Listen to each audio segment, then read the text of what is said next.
Heather's home life remains largely a mystery.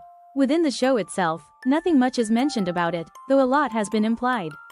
In Season 1, Heather has a notable fear of sumo wrestlers, though we do not know if her family has anything to do with this fear. We can only note that sometime in the past, Heather may have had an exposure to sumo wrestlers in some way, shape or form, and that her family may or may not be involved in this. Not much to go on. In Season 2, Heather writes a letter to her family, mentioning her mother and siblings in particular. She writes, "To my mother, I leave you all my many awards and trophies.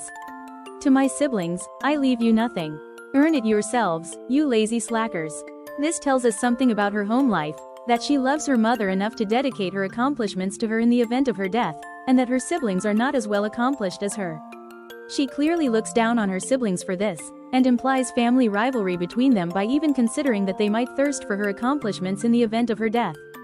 This implies something about Heather as well, that she does not expect her family to miss her if anything were to happen to her. In the limo exit interview, Heather talks about her hair, or lack thereof. She specifically mentions her father's cheapness, that he would rather she get a horsehair weave instead of investing more money in something better for her. Another way of looking at this is to assume Heather's father deliberately uses cheapness as an excuse to suggest he does not care about her enough to give her something better. In the Aftermath episode, Heather reveals her parents had put her through electric shock therapy to make her a better person. Although this line is meant to be funny, it leans more into dark humor, implying the use of force to make Heather more compliant to her parents' wishes. Even though Heather plays it cool in this scene, we've got to wonder if she is only scratching the surface of her parents' questionable parenting style. The follow-up to Heather's limo exit interview is implied in Season 3, when Gwen points out her horsehair extensions. This could be a simple guess, or the truth, depending on what Gwen actually knows about Heather and her family. Later on in the Amazon, Gwen says to Heather, "Your parents must love this show, keeps you out of the house." This a bold attack, implying that Gwen might know more about Heather's home life than the audience. We don't know if she knows Heather's parents personally, but we do know she keeps in touch with Heather's younger cousin. Lastly, in the video message from Home Clip, we actually see Heather's parents. They are partying in the living room until they remember the camera and adjust into loving parents mode.